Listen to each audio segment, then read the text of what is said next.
Bonjour, dans le cadre de l'étude des hydrocarbures et des fonctions monovalentes, aujourd'hui on va aborder deux chapitres, les hydrocarbures aromatiques et les organométalliques.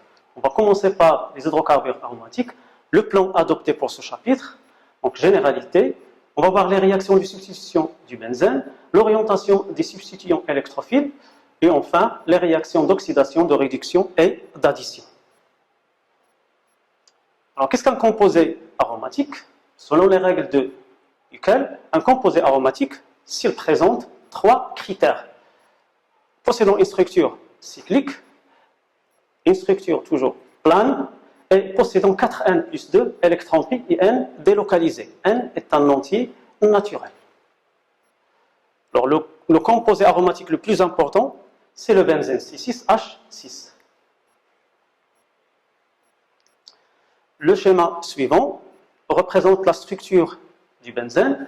Donc, elle présente trois doubles liaisons conjuguées, une forme cyclique, ce qui confère le phénomène de résonance et une stabilité particulière. Le benzène a été synthétisé pour la première fois par Berthelot selon la réaction suivante en 1868.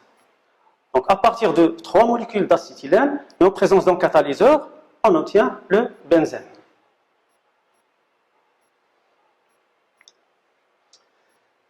Les réactions de substitution du benzène.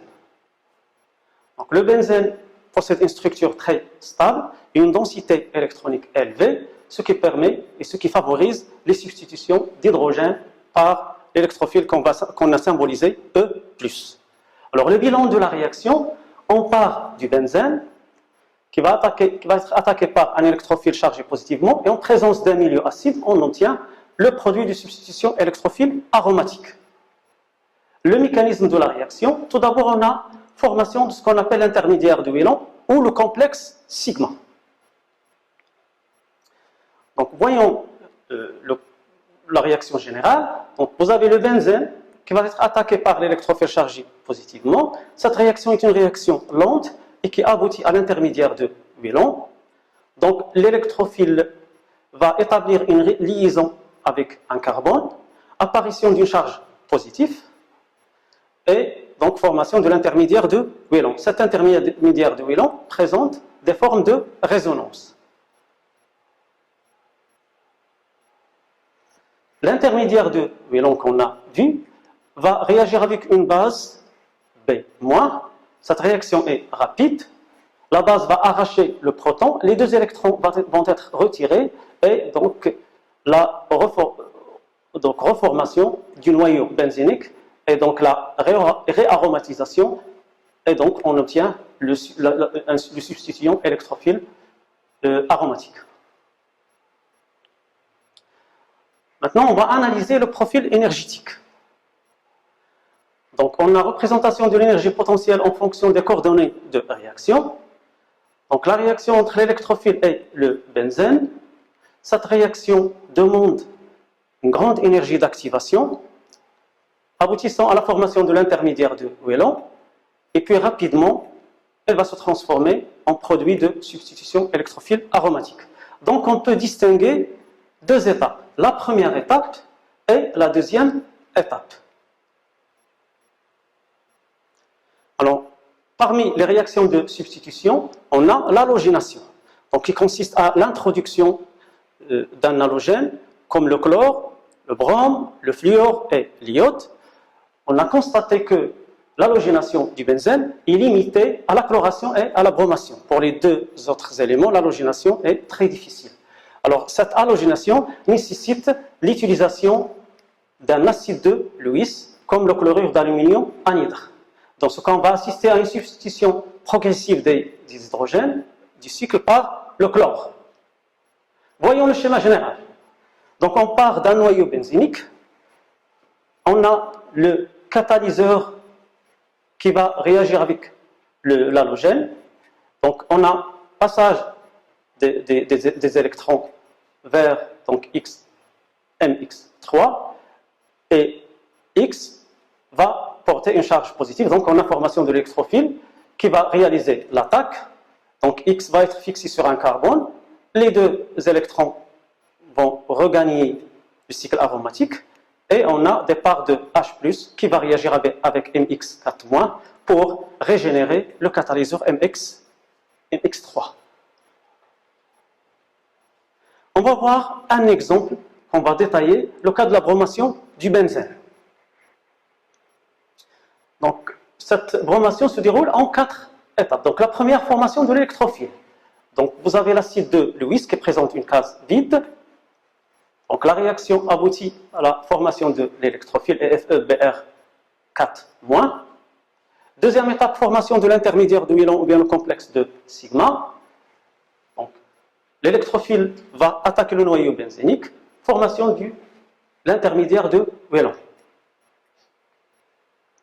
La troisième étape, c'est l'obtention de produits de substitution. Voilà, dans ce cas, le produit de substitution est le bromobenzène.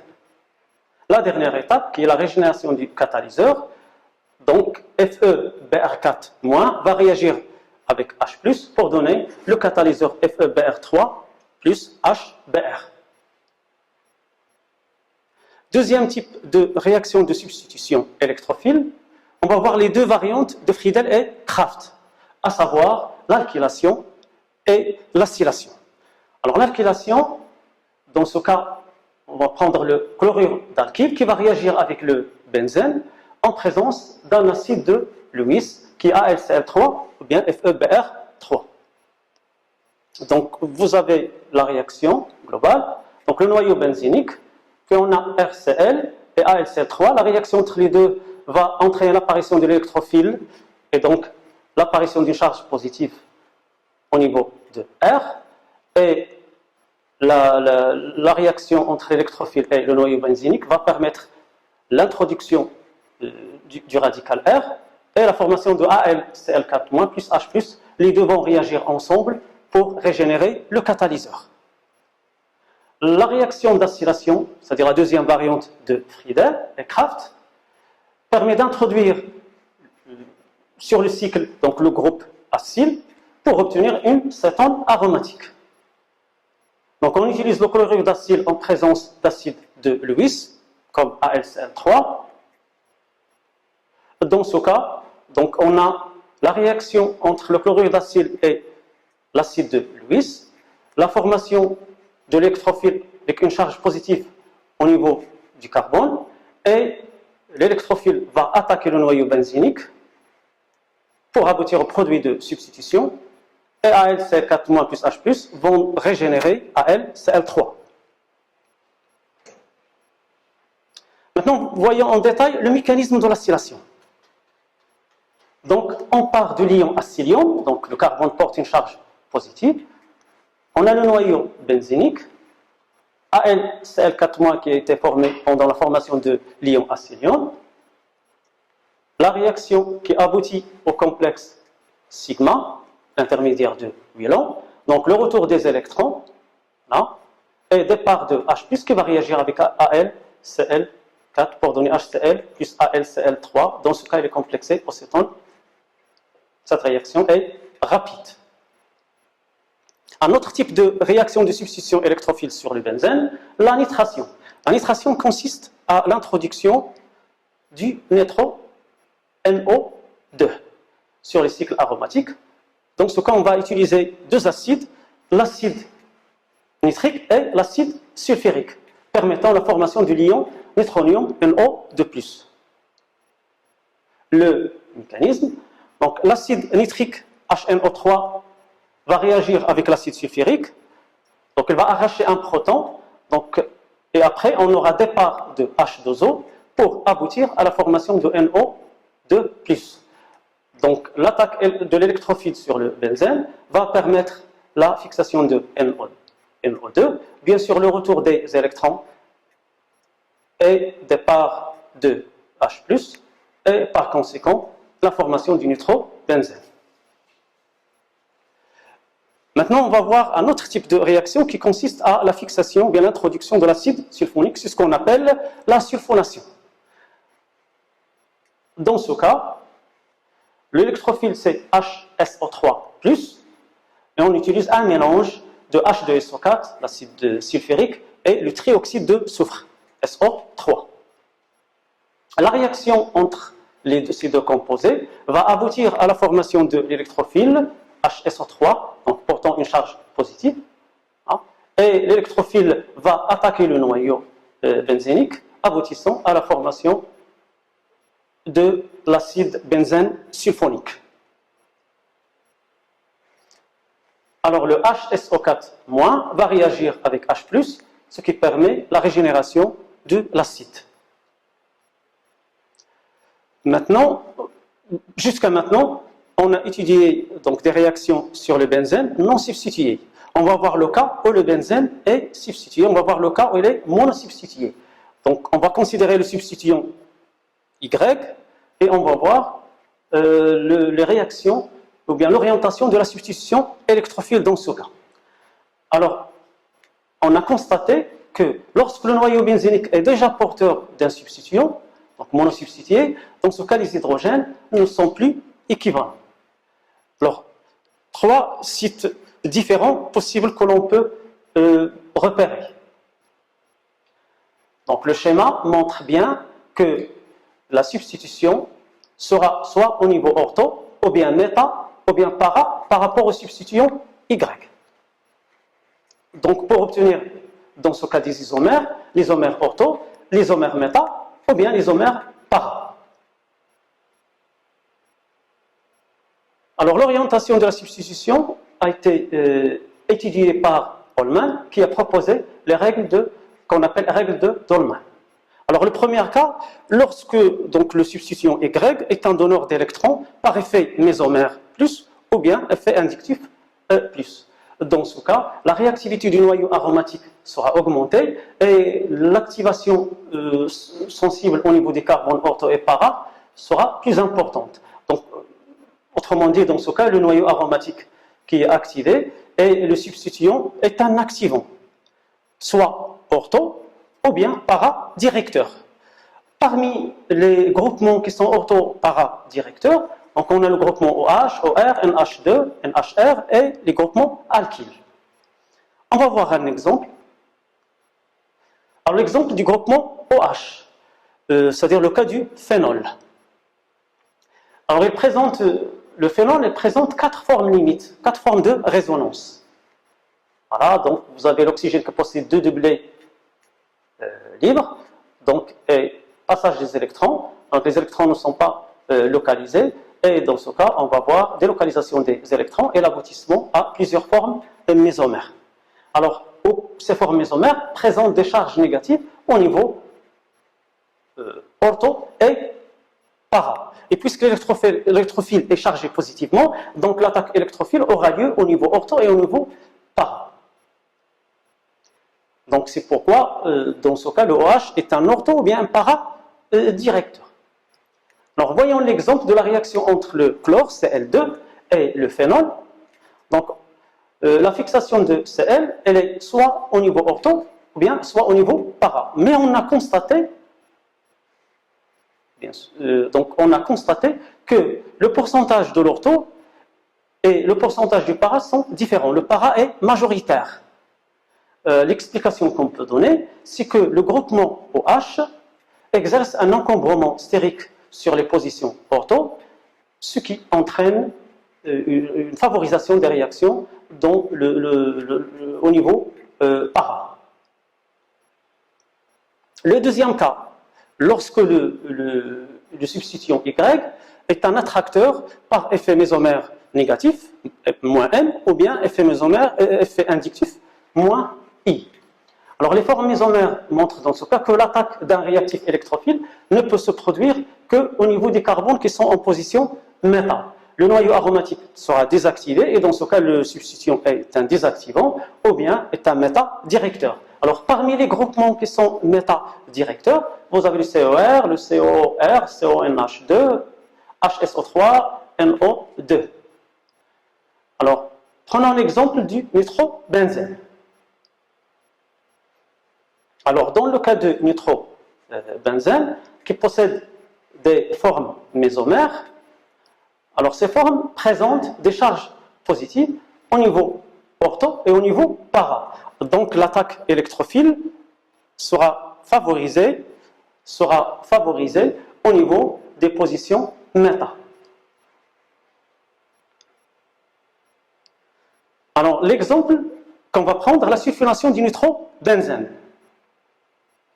Voilà, donc on part du nitrobenzène qui est mono, donc substitué, en présence de l'acide sulfurique et de SO3. La réaction aboutit à la fixation de HSO3+, va être fixée au niveau méta. On va résumer les règles de Ullmann et leur interprétation dans ce tableau. Donc on va partir des substitutions, avec la nature du substituant, à signaler les effets inductifs et mésomères, est-ce qu'il est activant ou bien désactivant, et l'orientation, est-ce qu'il est ortho, para ou méta. Donc le premier exemple qu'on va prendre, un radical alkyle. Donc elle présente un effet inductif plus I. Dans ce cas, donc c'est un activant, et l'orientation, ça sera ortho et para directeur. Dans le cas de l'acide sulfonique, donc elle présente un effet mésomère moins M et un effet inductif moins I, donc c'est un désactivant, et donc méta, l'orientation, donc c'est un méta directeur. En plus, on peut signaler toujours dans les règles de Ullmann pour les halogènes qui présentent un effet inductif moins I et un effet mésomère plus M sont des activants. Donc on va retenir trois règles. Soit ortho et paradirecteur et activant, ou bien désactivant et méta-directeur, ou bien le cas des halogènes qui sont désactivants et ortho-paradirecteurs.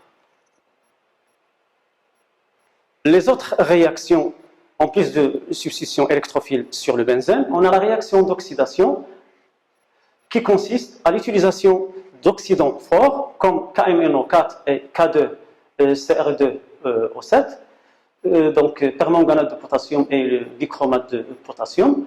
Ces deux, on a constaté qu'ils n'ont pas d'effet sur le noyau aromatique, ils agissent au niveau de la chaîne latérale. On va prendre l'exemple du toluène.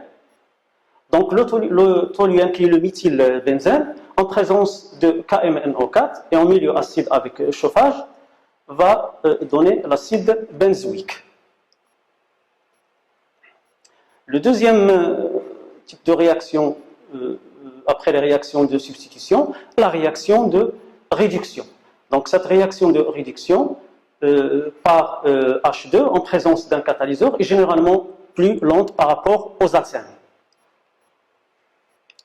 Donc on va partir du benzène dans des conditions différentes. Lorsqu'on utilise comme catalyseur le nickel et l'éthanol porté à une température de 180 degrés Celsius et une pression très élevée, donc on obtient le cyclohexanol.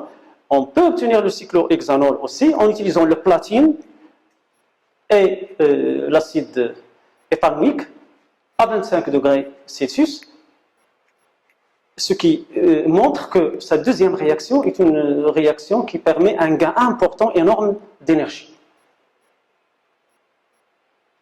Maintenant, on va voir le dernier type de réaction, ce sont les réactions d'addition. Alors, on a vu que lorsque le benzène est laissé à la lumière du jour, elle réagit avec le chlore et en donnant l'hexachlorocyclohexane ou bien le lindane. Donc, on a substitution des hydrogènes par le chlore.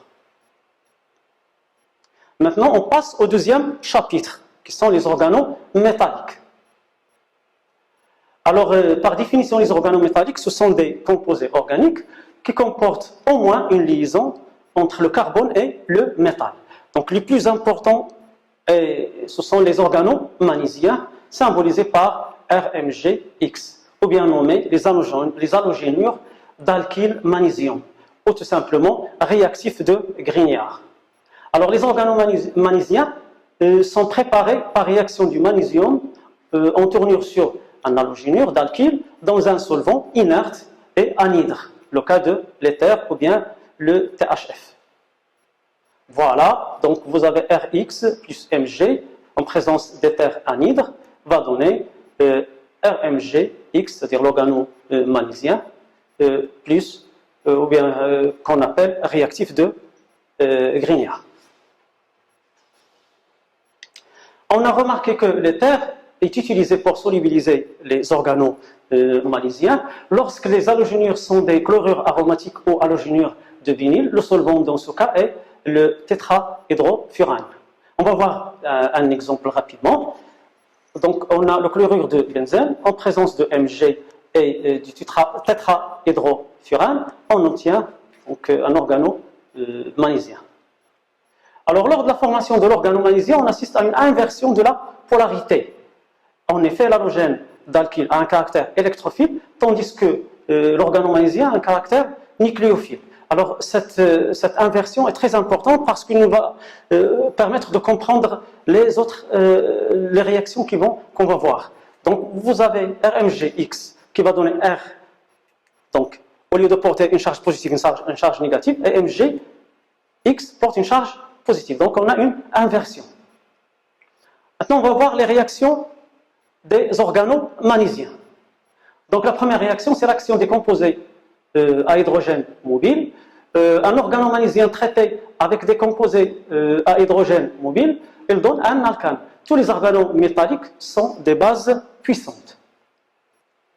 Voilà donc, prenons l'exemple de la réaction entre l'organo-magnésien et un acide AH. Il va aboutir à RH plus 1 demi MgX2 plus MgA2. Donc R sera porteur d'une charge, inversion de la polarité, donc R chargé positivement, MgX chargé négativement.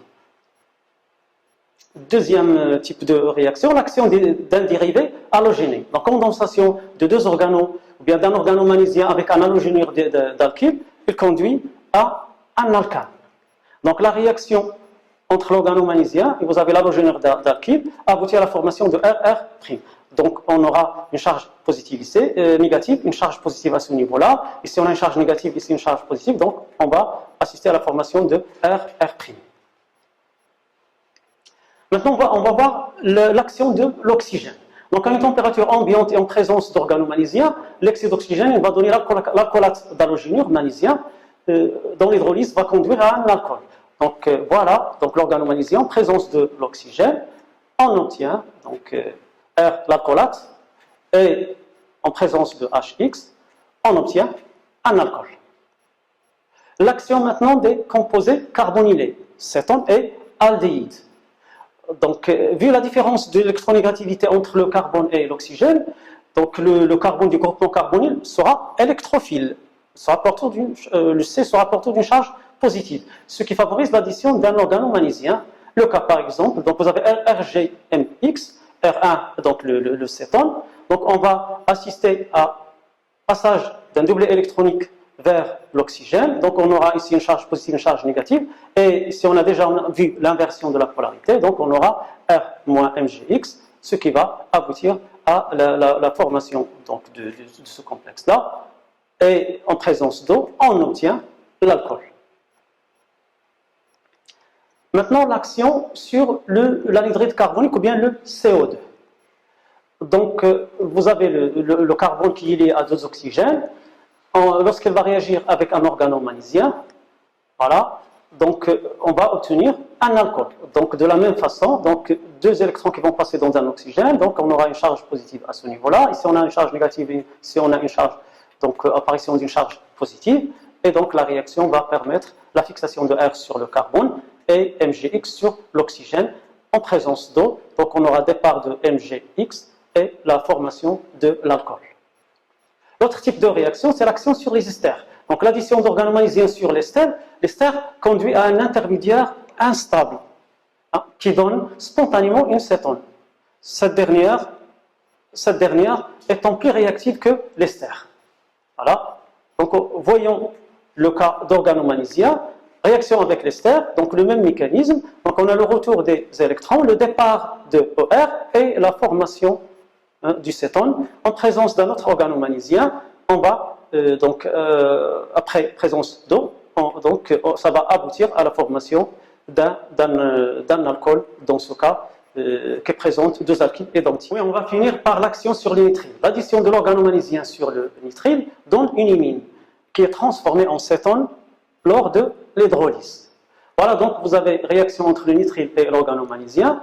Donc la formation du complexe en présence de H2O aboutit à la formation de l'imine. Cette imine, en présence d'eau et en milieu acide, donc va permettre la formation du cétone plus l'ammoniac. Ainsi, on a terminé les deux chapitres. Merci de votre attention.